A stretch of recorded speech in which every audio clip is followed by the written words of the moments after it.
I think I finally found the best method to smoking a brisket, so today, that's what I'm showing you.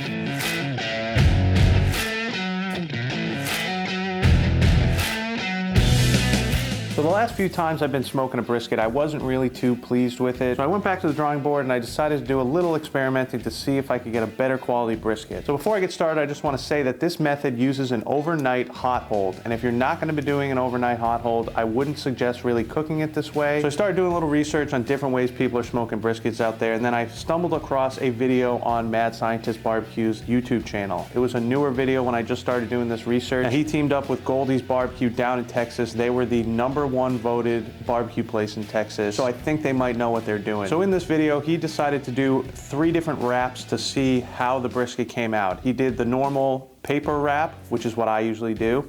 He did the ever so popular foil boat method made famous by Chud's Barbecue. Then he did the Goldee's way, which is no wrap at all throughout the whole cook, and then you end up just wrapping it at the end when you hot hold it. I was very intrigued by that because a lot of times when I pull the brisket out to wrap it and put it back in, I find that it takes quite a while to get it back up to temperature and start cooking again. So I thought if I could bypass that process completely, and it's gonna allow you to get some awesome bark on there. So I gave this a try and the results were fantastic. But enough talking about it, let's get into it so I can show you exactly how it's done. And the first thing we got to do is get this brisket trimmed up. All right, so here's the brisket I'm going to be using today. This is a 15, almost 16-pound brisket. It is choice grade, so nothing special. Anyone can go out and get one of these briskets.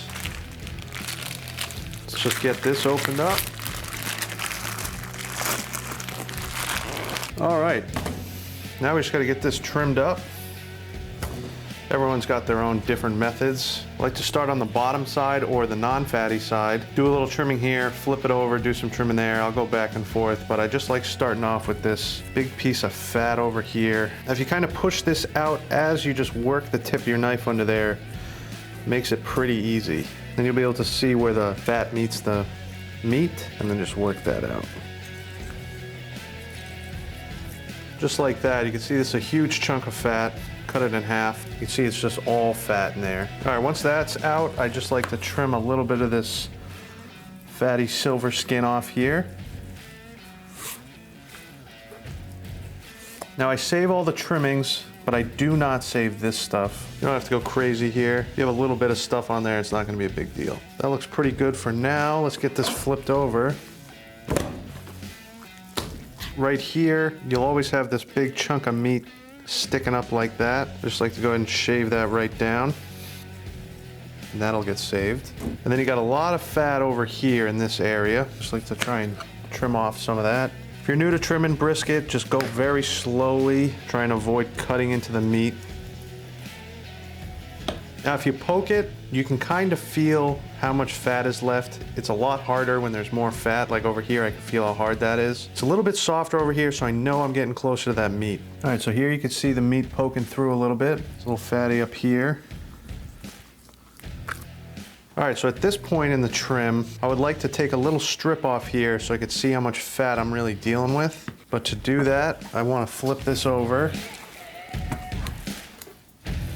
Because you can see all this here is gonna have to be trimmed up. So I like to just go down. Just trim that like so. It looks pretty good like that. So now you can see how much fat we're dealing with here. So you got a little bit here, but the rest of it's pretty good. And you're gonna have a pocket of fat there because that's where the point is starting to meet the flat. Just like to trim that down a bit. It's pretty good like that. Let's get to the other side.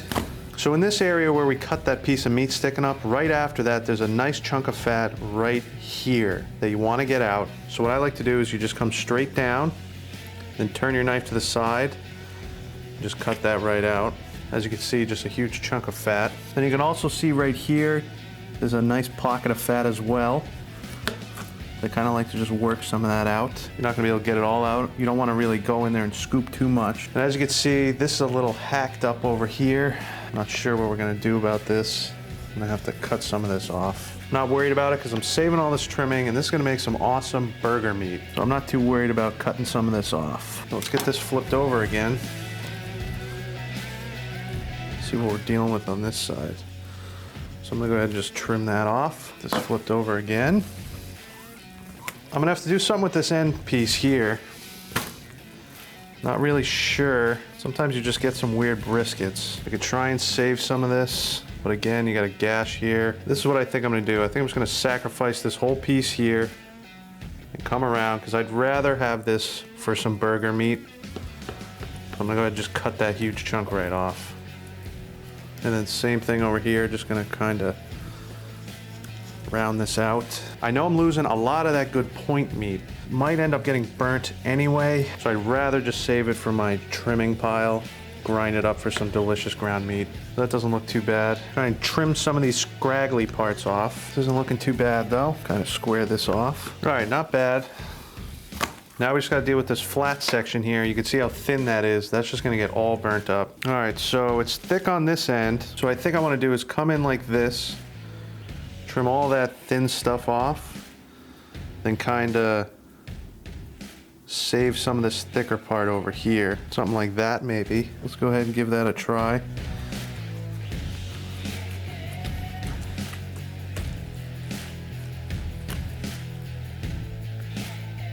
There we go. I have a lot of ground meat from this one. This looks pretty good. Trim a little of this fat down. Then I just want to round this corner off. Just like that. Looking pretty good. So you can see how much we've shranken this brisket down, which isn't the worst thing. Like I said, this is gonna be all good quality meat on here, and then I can use all those trimmings for some awesome ground beef. Much better off that way. So I'm pretty happy with how this is looking so far. So we still got this pocket of fat in here. I just think I want to trim some of this out and just square it off. Now another thing I like to do is just try and push this meat down a little bit just to get this thing more even. This point side's always gonna stick up a little higher. I like to just kind of massage it down a bit. This is looking pretty good. Pretty happy with this so far. Let's flip it over, just double check this back side. That looks pretty good as well. I think we're all trimmed up nicely here. So that's that. Now we can just go ahead and get this thing seasoned. Now, obviously, people know salt and pepper is the go-to seasoning for a brisket. You can't go wrong with that. Sometimes I like to throw in a little garlic powder as well. But for this brisket, I had a friend of mine who went down to San Antonio, Texas, and he brought me back this Pinkerton's Barbecue Grand Champion beef rub. And this stuff is so good.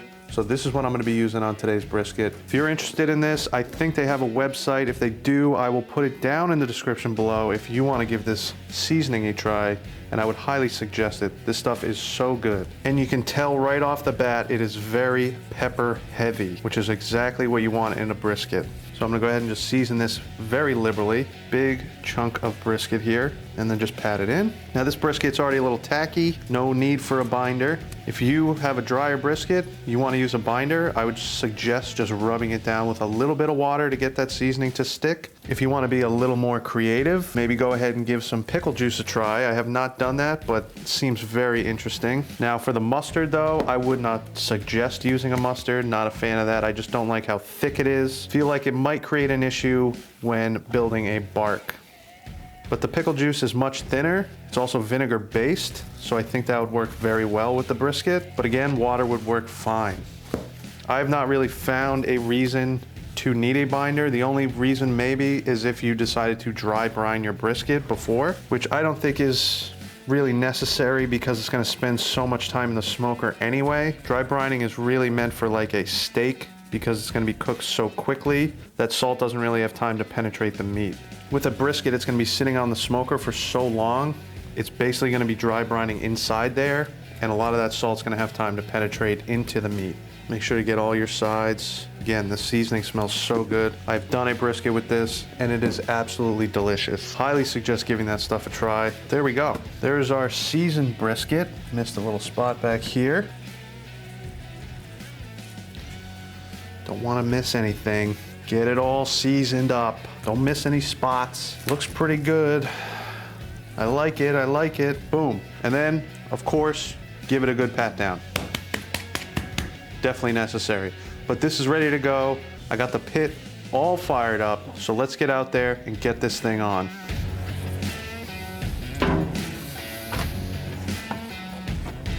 All right.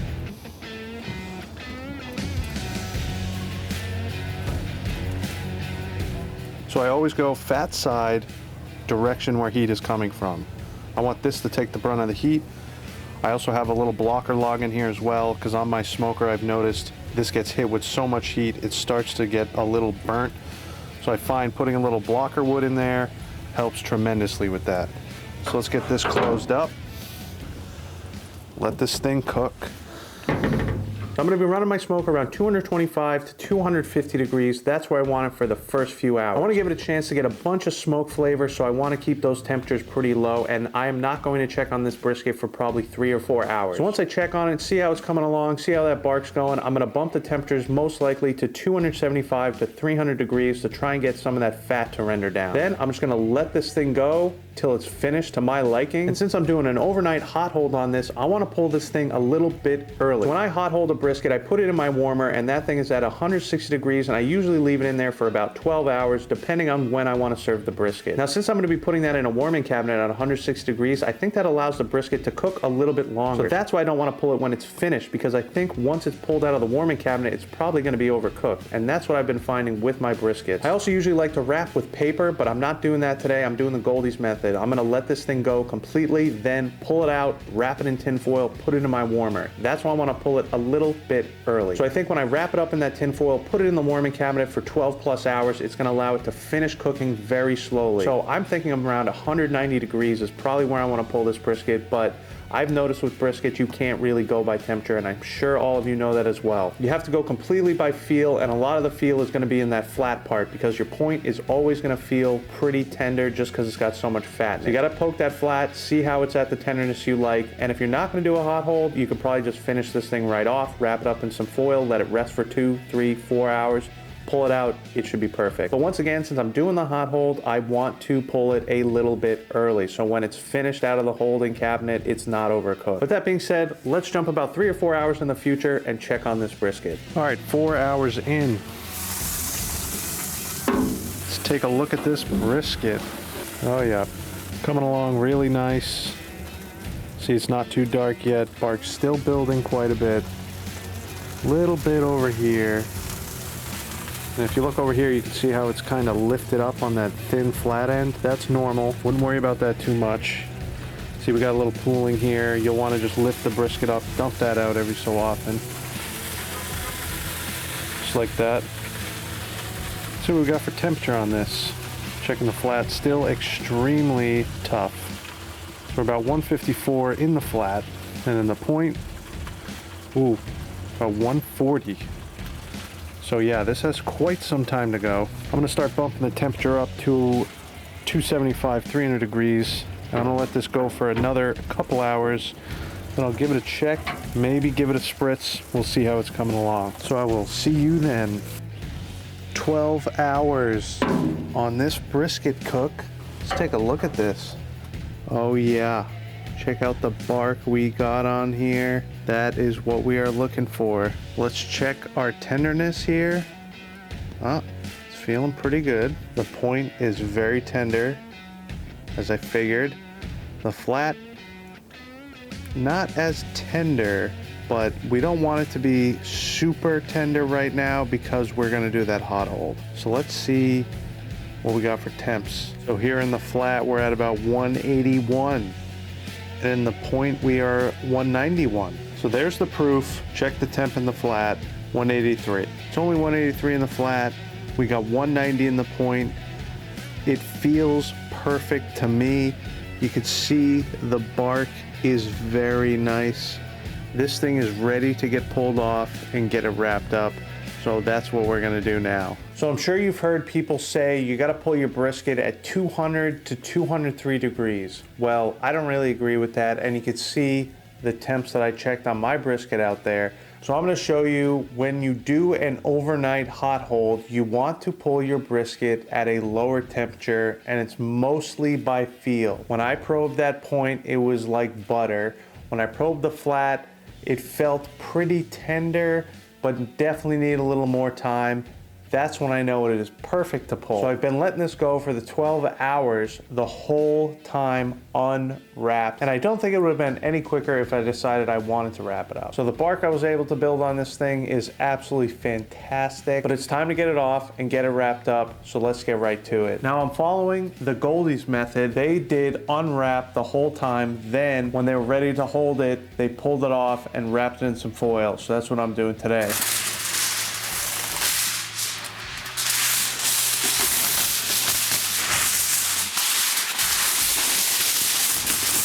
So I'm using 2 pieces of foil. I'm gonna have one going this way. Then I'm gonna have one going the opposite way to make a little X pattern. Now before I wrap this, I'm gonna take a little bit of beef tallow I have here. Throw it right down on the bottom of this tin foil and spread it out. That should be good like that. Now, I'm gonna go get the brisket and we'll get it wrapped up. Here is the brisket. This thing looks fantastic. Check it out. The bark on this thing is beautiful. That's what I love about doing this method. It lets you get a fantastic bark. So I'm gonna take this, lay it right down on that beef tallow. Get a couple extra scoops right on top, just for good measure. All right, now let's just get this thing wrapped up.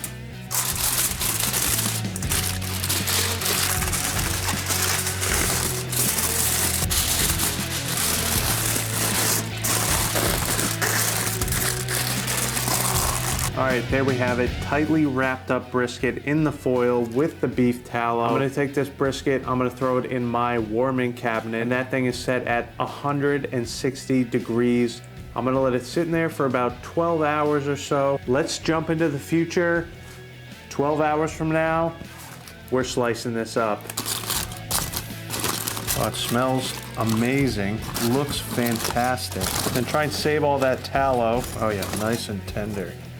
Check that out. Let's get this down on our cutting board.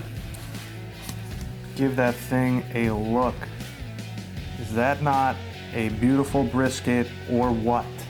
But we got to get this sliced up and see how it really came out. All right, moment of truth here. Let's slice this up, see how it came out.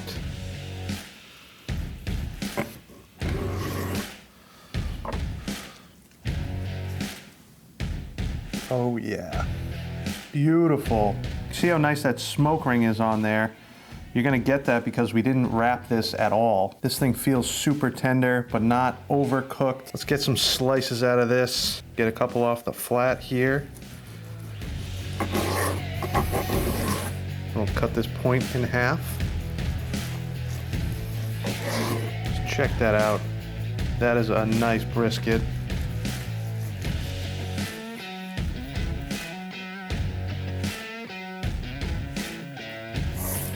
All right, so check out the flat here.